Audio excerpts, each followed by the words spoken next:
BJP और मोदी सरकार को बड़ा झटका, शिरोमणि अकाली दल ने एनडीए से तोड़ा नाता। किसान बिल से खफा शिरोमणि अकाली दल, पहले केंद्रीय मंत्री हरसिमरत कौर बादल ने मंत्री पद से इस्तीफा दिया था, जताई थी नाराजगी। एनडीए से नाता तोड़कर मोदी सरकार पर हमलावर हुई शिरोमणि अकाली दल, मोदी सरकार पर हटी होने का आरोप लगाया। अकाली दल के बीजेपी से नाता तोड़ने पर आम आदमी पार्टी कमार भगवंत मान बोले, अब पछताए क्या हुए जब मोदी चुग गया खेत। साध्वी प्रज्ञा सिंह ने किया बीजेपी का बचाव, कहा साथ देकर पंजाब में सरकार गंवा दी। अब अकाली दल ने देश हित छोड़कर बीजेपी का साथ छोड़ा। शिरोमणि अकाली दल ने कहा किसानों सिखों पंजाबियों पंजाबी भाषा के साथ अन्याय का हिस्सा नहीं बन सकती पार्टी। जम्मू कश्मीर में पंजाबी भाषा की उपेक्षा का लगाया आरोप। अकाली दल की एनडीए से नाता तोड़ने पर कांग्रेस का पलटवार, सीएम कैप्टन अमरिंदर सिंह बोले ये अकाली दल की नैतिकता नहीं, राजनीतिक मजबूरी। महाराष्ट्र में सुशांत की मौत और बॉलीवुड ड्रग केस में रफ्तार पकड़ी, जांच के बीच गरमाया सियासी पारा। शिवसेना नेता संजय राउत ने पूर्व सीएम देवेंद्र फडणवीस से मुलाकात की। मुंबई के एक 5 स्टार होटल में मिले संजय राउत और फडणवीस, 2 घंटे तक चली मुलाकात। सियासी गलियारों में हलचल, सवाल उठ रहे हैं क्या फिर से साथ आएंगे दोनों। पीएम मोदी आज एक बार फिर से रेडियो के जरिए करेंगे मन की बात, सुबह 11 बजे होगा संबोधन। संयुक्त राष्ट्र महासभा की 75वीं बैठक में प्रधानमंत्री मोदी बेबाक भाषण। संयुक्त राष्ट्र सुरक्षा परिषद में भारत की स्थायी सदस्यता का उठाया मुद्दा। पीएम मोदी ने किया सवाल, दुनिया की सर्वोच्च संस्था में सुधार सिर्फ बातें ही होंगी या सुधार भी होगा। आखिर कब तक भारत को संयुक्त राष्ट्र के डिसीजन मेकिंग स्ट्रक्चर से अलग रखा जाएगा। पीएम मोदी ने संयुक्त राष्ट्र महासभा में अपने भाषण में वैश्विक कोरोना संकट का किया जिक्र, यूएन की भूमिका पर उठाया सवाल। पीएम मोदी ने कहा कोरोना संकट में वैश्विक स्तर पर संयुक्त राष्ट्र का कोई सामूहिक प्रयास देखने को नहीं मिला। पीएम मोदी ने कोरोना संकट में दुनिया की मदद का दिया भरोसा, भारत की वैक्सीन पूरी दुनिया के लिए होगी। वैक्सीन परीक्षण के 3rd स्टेज का किया दावा। भारत की वैक्सीन प्रोडक्शन और वैक्सीन डिलीवरी क्षमता पूरी मानवता को इस संकट से बाहर निकालने के लिए काम आएगी। नहीं रहे बीजेपी के पुराने नेता जसवंत सिंह, काफी वक्त से कोमा में थे। अटल सरकार में अहम पदों पर रहे थे जसवंत सिंह। जसवंत सिंह को प्रधानमंत्री मोदी की श्रद्धांजलि, कहा उन्होंने पहले सैनिक के रूप में फिर राजनेता के रूप में देश की सेवा की। रक्षा मंत्री राजनाथ सिंह ने भी जसवंत सिंह को किया याद, कहा उन्होंने कभी भूमिकाओं में की थी देश की सेवा। राजस्थान में शिक्षक भर्ती में आरक्षण पर सुलझी सियासत, करनी सेना ने सरकार को दी धमकी, सामान्य वर्ग के कोटे में न करे छेड़छाड़। करनी सेना ने कहा शिक्षक भर्ती के लिए रिक्त पड़े 1167 पदों पर अगर जनरल कैटेगरी में छेड़खानी हुई तो जाम हो जाएगा पूरा प्रदेश। पर जनरल कोटे के साथ छेड़छाड़ हुई तो बर्दाश्त नहीं होगा। करनी सेना आंदोलन करने के लिए मजबूर होगी और आंदोलन करेंगे। राजस्थान के डूंगरपुर में शिक्षक भर्ती में आरक्षण की मांग को लेकर जमकर बरपा हंगामा, आदिवासी कर रहे हैं प्रदर्शन, फायरिंग में एक की मौत। पिछले 3 दिन से डूंगरपुर में प्रदर्शनकारियों ने NH8 पर लगाया जाम, कई गाड़ियों में की आगजनी, पुलिस से भी हुई तीखी झड़प।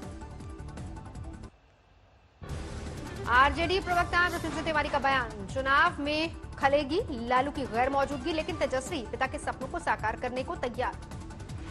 किसान बिल के खिलाफ विरोध प्रदर्शन के दौरान गोरखपुर में बरपा हंगामा, कांग्रेसी प्रदर्शनकारियों से पुलिस की झड़प। रायसेन में कांग्रेस कार्यकर्ताओं ने ज्योतिरादित्य सिंधिया को दिखाए काले झंडे, पुलिस ने किया बल प्रयोग। पुलिस की लाठीचार्ज पर कांग्रेसियों ने रायसेन थाने में दिया धरना। गैरतगंज में चुनावी सभा को संबोधित कर लौट रहे थे सीएम शिवराज सिंह चौहान और ज्योतिरादित्य सिंधिया, तभी बरपा हंगामा। सागर में सीएम शिवराज सिंह चौहान और सिंधिया की सभा में उमड़ी भीड़, पेड़ों पर चढ़े नजर आए लोग। पंजाब में आज भी किसान बिल का विरोध, अमृतसर के पास देवीदासपुर में दिल्ली अमृतसर रूट पर ट्रेन रोकी। यूपी के रामपुर में कृषि बिल को लेकर उठी आवाज, प्रदर्शनकारियों ने दिल्ली लखनऊ हाईवे जाम किया। यूपी के मेरठ में NH58 पर किसानों ने किया प्रदर्शन, कृषि बिल के खिलाफ उठाई आवाज। शिमला में किसान सभा ने कृषि बिल के खिलाफ किया प्रदर्शन। कोयंबटूर में भी किसान कृषि बिल के खिलाफ हुए मुखर, किया विरोध प्रदर्शन।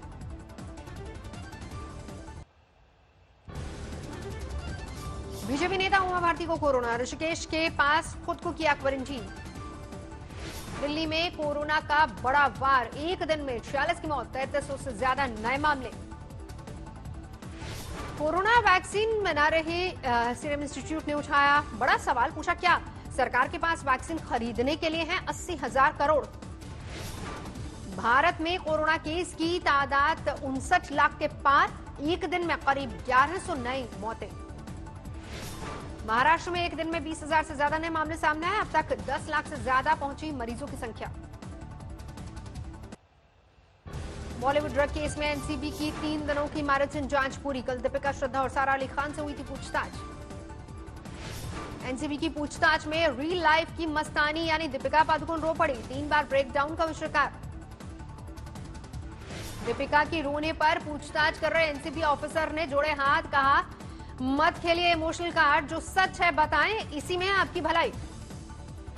दीपिका ने एनसीबी की पूछताछ में ड्रग चैटिंग कबूल की, लेकिन खुद ड्रग्स लेने से साफ इनकार किया।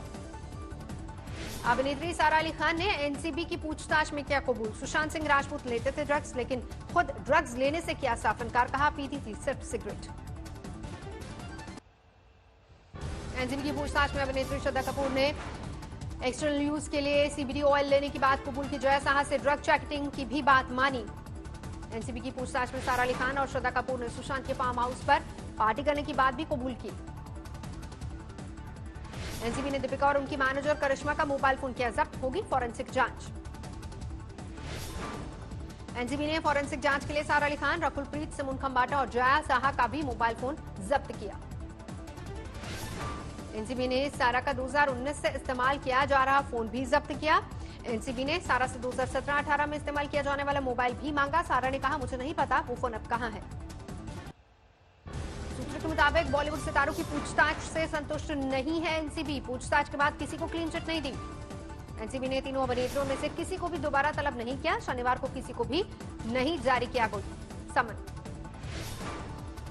एनसीबी की 2 टीमें ड्रग्स केस में कर रही हैं तफ्तीश। मुंबई जोनल एनसीबी टीम और दिल्ली की एसआईटी टीम अगले 3 दिनों में सौंपेगी अपनी जांच रिपोर्ट। दिल्ली की एसआई टीम ने दीपिका, रकुलप्रीत सिंह खंबाटा जैसा और दीपिका की मैनेजर करिश्मा से की पूछताछ। मुंबई जोनल एनसीबी टीम ने सारा अली खान, श्रद्धा कपूर से पूछताछ की। सूत्रों के मुताबिक एनसीबी के डीजी राकेश अस्थाना को दोनों ही टीमें सोमवार को जांच रिपोर्ट सौंपेंगी। धर्मा प्रोडक्शन से जुड़े प्रोड्यूसर क्षितिज प्रसाद को एनसीबी आज कोर्ट में करेगी पेश। लंबी पूछताछ के बाद क्षितिज को किया गया था गिरफ्तार। एनडीपीएस एक्ट के तहत हुई है क्षितिज की गिरफ्तारी। वीडियो कॉन्फ्रेंसिंग के जरिए कोर्ट में होगी पेशी। एनसीबी सूत्रों के मुताबिक क्षितिज ने पूछताछ में ज्यादातर सवालों के गोल-मोल जवाब दिए हैं। गिरफ्तार किए गए अंकुश से क्षितिज के संबंधों पर भी किया गया सवाल। करण जौहर के लिए थोड़ी राहत भरी खबर। एनसीबी के मुताबिक करण जौहर की पार्टी के वीडियो का इस केस से कोई संबंध नहीं। सैंडलवुड ड्रग केस में कन्नड़ अभिनेत्री रागिनी द्विवेदी और संजना समही को अभी नहीं मिली जमानत। हाजीपुर की रिहायशी कॉलोनी में चल रहा सेक्स रैकेट पकड़ा गया। रैकेट चलाने वाले लोगों को किया गया गिरफ्तार।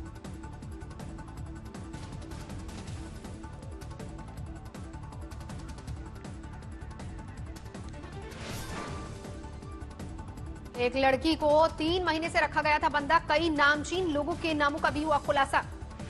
जमशेदपुर में 1.5 साल के बच्चे को चुराकर 3.5 लाख में बेचा गया, 4 लोग गिरफ्तार। 12 घंटे के भीतर बच्चे को किया गया बरामद। गिरफ्तार लोगों में 3 महिलाएं शामिल। मुंबई के समतानगर में ड्रग माफिया गिरफ्तार, एमडी नाम की ड्रग बरामद। वडोदरा में कलेक्टर की पहल, हर स्कूल को रेन वाटर हार्वेस्टिंग सिस्टम से जोड़ने की शुरू की कवायद। नोएडा में सुपरटेक बिल्डर के ऑफिस में मारपीट, फ्लैट खरीदार अपने घरों को लेकर चर्चा करने आए थे, तभी बड़ा विवाद। पुलिस ने दोनों पक्षों की शिकायत दर्ज की। यूपी के मुरादाबाद पुलिस ने 3 सगी बहनों को गिरफ्तार किया, चोरी गैंग का आरोप। इंदौर में एक कारोबारी के घर में पीपीई किट और मास्क पहनकर चोर घुसे, सीसीटीवी में रिकॉर्ड हुई पूरी वारदात। गनीमत रही कि चोरी करने में रहे विफल। प्रयागराज में सोशल डिस्टेंसिंग का पालन नहीं करने पर, मास्क नहीं लगाने वालों पर होगी कड़ी कार्रवाई, हाईकोर्ट का फरमान पर प्रशासन सख्त।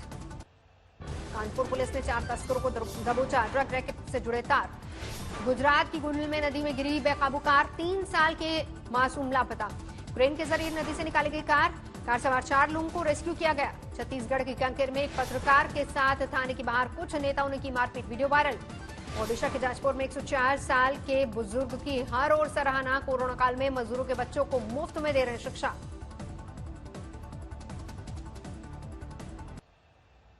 आजमगढ़ में घंटों चला एक तांत्रिक का तमाशा, एक मृतक को तंत्र विद्या से जिंदा करने की कोशिश में जुटा मजमा।